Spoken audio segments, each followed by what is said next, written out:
Our next speaker, our last speaker of the morning, is Robert Lauzon. Robert is the great-grandson of W.W. and Ada Bass, the grandson of Bert and Edith Lauzon, and the son of Lauren and Harriet Lauzon. My history of the canyon has been handed down from family stories and some research, not mine, his. Some research. My family still owns the E.B. Ranch Homestead by Bert Lauzon in 1917. The ranch is located 22 miles west of Tusayan Village on Fire Road 328 and 3 miles south of Bass Camp and the Rim. He has been the treasurer of Grand Canyon Historical Society since 2022. So please welcome Robert Lauzon, who's going to, his title of his talk is Romance on the Rim.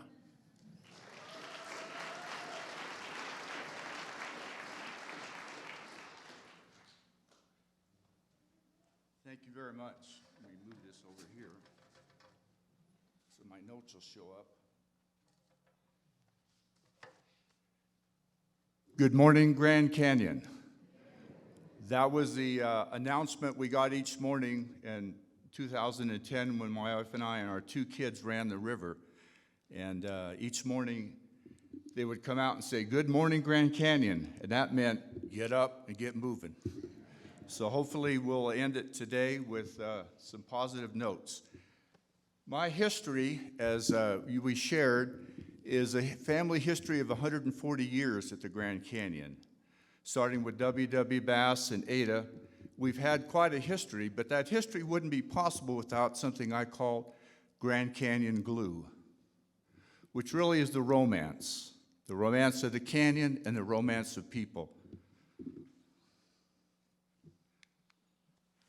W.W. Bass first came to Grand Canyon in 1883. He was guided by some friendly Supai Indians and who he later befriended and ended up being an advocate for the next 40 years. See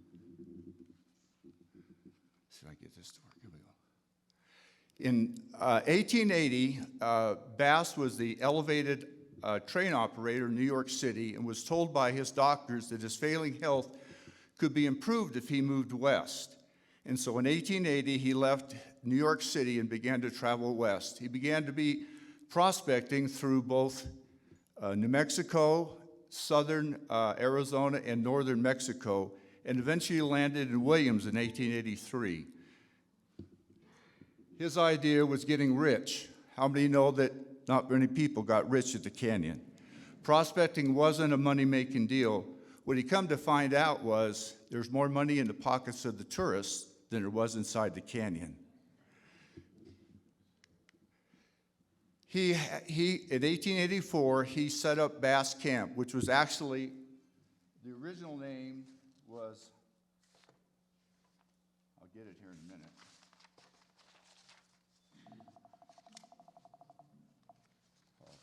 Yankee Girl was the original first name of Bass Camp. I'm sorry, Yankee Girl was the original name of Bass Camp. In 1884, he established Bass Camp and went ahead and began to bring in tourists. Obviously, in the beginning, it was mostly artists, writers, photographers, and other people who wanted to come to Bass Camp. He included many tourists, but obviously only tourists that traveled back then were very wealthy. So when they came, they expected a full tour. He took them below the rim and experienced with them a real journey that was often not available in other places. This particular, are we going? I'm going backwards, aren't I? There we go. I'm still a little nervous. I'm a CPA by practice, so this isn't my normal forte. This particular picture is of the Thomas Moran party, and Thomas Moran, as we know, was a famous Grand Canyon artist, and he stayed with Bass several times, did work with them on the trails and on different roads, and just generally had a good time. And I suspect that back then that it was an all-guys kind of event. I have no idea what went on, but we know it was fun. This particular next slide is of the George Wharton James group. And Whoops, I goofed, there we go. Get my pointer going here. There we go, there's George Wharton James right there. You can tell the dudes look pretty good, don't they? I love the women in their hats. Can you imagine riding down on a mule with a hat like that? It'd be a little strange, wouldn't it? But he also had people like Zane Grey, William Randolph Hearst, Frederick Maud, and Henry Ford were people who came, enjoyed his company. Bass was, as all people at that point, was trying to get visitors to come. How do we know that the Grand Canyon wasn't well known in the 1880s? In fact, it was very unknown. What Bass would do, in this particular slide, he's with Buffalo Bill. It's not Buffalo Bill. It's an actor. And Bass would use actors and other people to try to get attention. He would go back east and do lantern slides and would encourage people to come out to Bass Camp. At that time, in 1880, the railroad told him that nobody would come to Bass Camp. Today, 6 million people come to the Grand Canyon. He was told by the service manager that they didn't need to build a railroad there. Well, in fact, we know from an earlier presentation that Bucky O'Neill had them build a railroad. Our families always said, if the railroad had come to Bass Camp, we would be the Grand Canyon. True or not? This is some early advertising of the, can I get a drink of water? My wife has some water. There we go. My mouth got really dry. Thank you very much.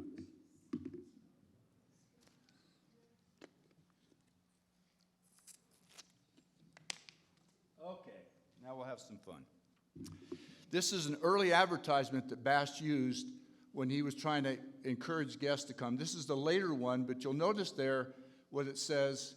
You can ride to Bass Camp for $5, Hermit Rim Drive for $2.50, Grandview for $3.50, and go down to Bright Angel Trail for $5.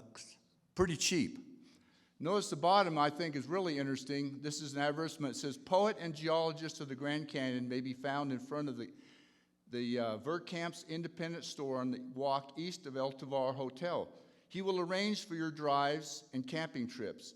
His rates will please you, so will his service. 30 years of canyon experience as a trailblazer, guide, and miner renders this possible. See Bert Lauzon, his assistant, who was the third man on the Cove's expedition through the Granite Gorge. He will interest you. If you're from Missouri, he will show you. Not popular. I love this. Not popular with Harvey or the railroad. As we've learned earlier, the Harvey boys and the railroad did not want independent contractors at the canyon at all. I thought that was quite interesting. This is Ada Diefendorf. Ada Diefendorf was a 26-year-old old maid living in upper state New York. She decided she would come out and visit some family in Prescott, and so in 1893, she traveled to Prescott by train and then heard of the Bass Camp and the Bass Expedition and decided that she would travel there from Prescott on up by train to the canyon, to Williams, and then take, eventually we'll see here, a stagecoach on out. She was an educated woman. She was a school teacher. She had graduated from the Boston Conservatory of Music, which at the time was the Juilliard of piano. So she was an educated, very trained, very sophisticated woman. She's about ready to travel into the abyss. I was interested again with the Bucky O'Neill. Here's what she traveled in. This is the 6-passenger stagecoach that Bass used to bring people to the canyon. So he would pick people up in Williams. They would be in the stagecoach, headed out, and he noticed the flaps are all down. See the flaps? He kept the flaps down for a reason, because what he would do is first day they would camp by the Cataract Canyon, then they would go on to Bass Camp, and he would try to get them to arrive just at sunset. and when the flaps were down, then he would all of a sudden lift up the flaps and say, "Look what you could see." He was quite a showman, but it worked.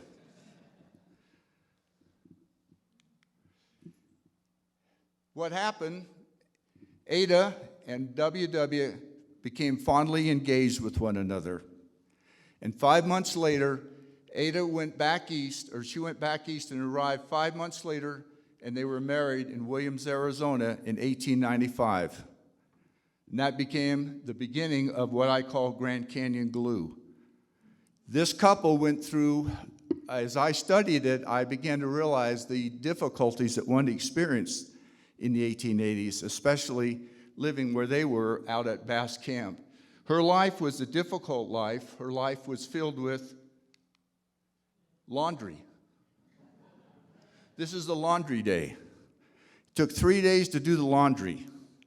A day to go down, a day to do laundry, and a day to come back. So I assume when WW said, "My shirt's dirty," Ada said, "Wear it again."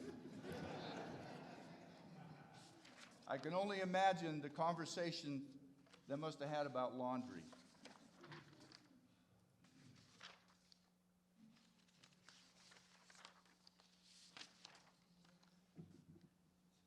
What we find here is a couple who were both engaged with one another, but more than that, they were engaged with the canyon.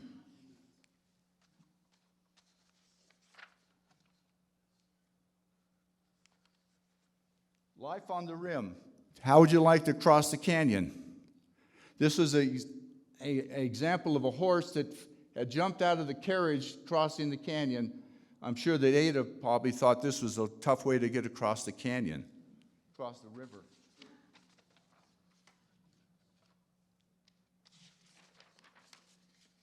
They raised 4 kids at the rim, which I can only imagine how difficult that must have been. This is my grandmother right there. This is Edith Bass. There's her other kids. She raised 4 kids on the rim, and eventually they got prosperous and sold the property in 1925 for $25,000, and Ada was given half the money. The park felt that she had deserved that. This is my grandmother, Edith Bass. She was known as one of the best cowboys at Grand Canyon. She was also known as the first female wrangler at the Grand Canyon. This is a picture of her doing her chores. This particular picture hangs in the county courthouse. If you're ever there in jury duty, you'll see her picture hanging there. In Flagstaff, that's correct. This is her leading tourists down into the canyon. Here's another picture of her leading some ladies down. This is my grandfather. This is Bert Lauzon. He came to the canyon in 1911 and joined the Cobe party for the last part of the journey and went down with the Cobes. The Cobes said he was a fearless individual. As he jumped into the river, would save the boat several times as they had come apart been separated at different times. This is another picture of Bert with the Cobes. And one more, they're headed to Needles. This is almost to the end of the river. Bert also served as a custodian of the Bright Angel Trail. He learned to scoop poop up he developed a mechanism to pick up poop. You wouldn't have to leave your horse. He said, if you can't do it on the back of a horse, it isn't worth doing. He also worked for W.W. Bass, and that's where he met Edith. And their love began to develop, but immediately the Basses decided he was simply a hired hand, and they wrote several letters to Edith telling her to break up their relationship, or they were going to bring her back from California and fire Bert. Well, Grand Canyon glue was better than harsh words, and they were married in 1916. They homesteaded the ranch, the E-Bar-B Ranch, which we still have in the family today. It's 106 years old. This house right here was one of the original schoolhouses in Grand Canyon. It was built in 1914. My grandfather took it down board for board, traveled it 25 miles out the road, and rebuilt it exactly as it was in the village. This is the family. This is a picture of them on horse headed into town right there. And this is my dad right here. This is Tiny Lauzon. This is Dolly, and this is my Uncle Hubert. And we have two of my cousins here today that are children of Dolly, so we're excited to have them today. Bert was a ranger in 1930, went on to be a notable ranger. When he died, the Flagstaff papers said that a famed Grand Canyon ranger had passed away. I often wonder what Ada and Bert would think. They called him just a hired hand. He ended up passing away as a very famous individual. This is my dad right there. He's with the horse named Comet. This is a picture of all the kids. There's my dad. There's Hubert, and there's Dolly. My dad was the last person born in a boxcar. We heard that earlier about the boxcar clinic. Dr. Jones delivered my dad as the last child born in a boxcar clinic. So a lot of the history you've heard today is really related to me.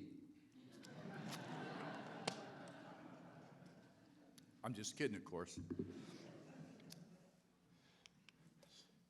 He worked his first cattle ranch, went on his first cattle drive, and when he was 13 years old, he drove cattle for the Thurstons from Grand Canyon all the way to the peaks.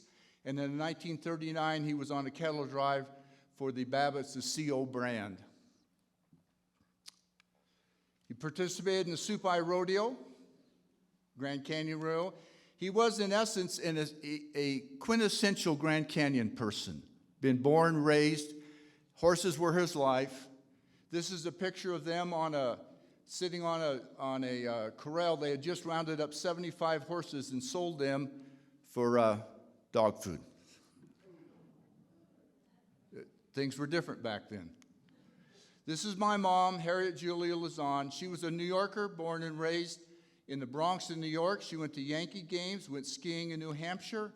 This is her as a registered nurse, went to nursing school at Bellevue in Manhattan. She went to Harlem and played and listened to jazz music. She was a quintessential New Yorker. So here we have my dad over here riding Broncos. Here we her riding the subway. My dad was a bombardier pilot, a bomb loader during the Second World War in Italy. He was on the bomb squad. My mother was an RN, and she was in the South Pacific, was in Guam, Saipan, and was one of the first ladies to go into Japan after they dropped the atomic bomb. They're 11,000 miles apart at this point. She arrived at Grand Canyon in a 46 Ford. Her and her girlfriend decided they wanted to see America, and they made it as far as Grand Canyon. Ada arrived with the stagecoach. She arrives in a 46 Ford. She decided she would take a trip down the canyon on mules, and the young man helped her get on a mule who she didn't know, and when she came back after the ride, he helped her off the mule, and that was my dad. He asked her out for dinner that night, and she never left the Grand Canyon. Their first date was he decided they would go out swimming. Now, for my dad, this dirt tank is just part of his life. And you know it's full of cow poop. Here's my mom. She's in a beautiful jersey bathing suit, and she finally decided she would go into the mud. She said she could never get it clean. It was always stained. She bleached it, she washed it. She said it was just the most miserable thing that happened. But again, Grand Canyon glue was stronger than a dirty bathing suit. They were married in 1946 at Yavapai Point. This is her learning to tend to horses rather than soldiers. That's me. My mom and dad got a wood contract for 500 cords of wood to Fred Harvey, and we spent the summer cutting wood. I spent the summer probably eating dirt. In 1951, we lived on Avenue B, which is where we lived. In 1951, I developed polio, and we had to move to Wickenburg so we'd be closer to doctors. And the property we lived in Wickenburg was the same property that Bass owned that he had bought in 1925. So our family just seems to go through the same cycle of people. This is my cousin and I. I was still active in Grand Canyon. This is the barn at the Pasture Wash Ranger Station. We're acting like Butch Cassidy and the Sundance Kid. This is where my wife and I met. We broke the mold. This is a Xerox machine. This is not the Grand Canyon.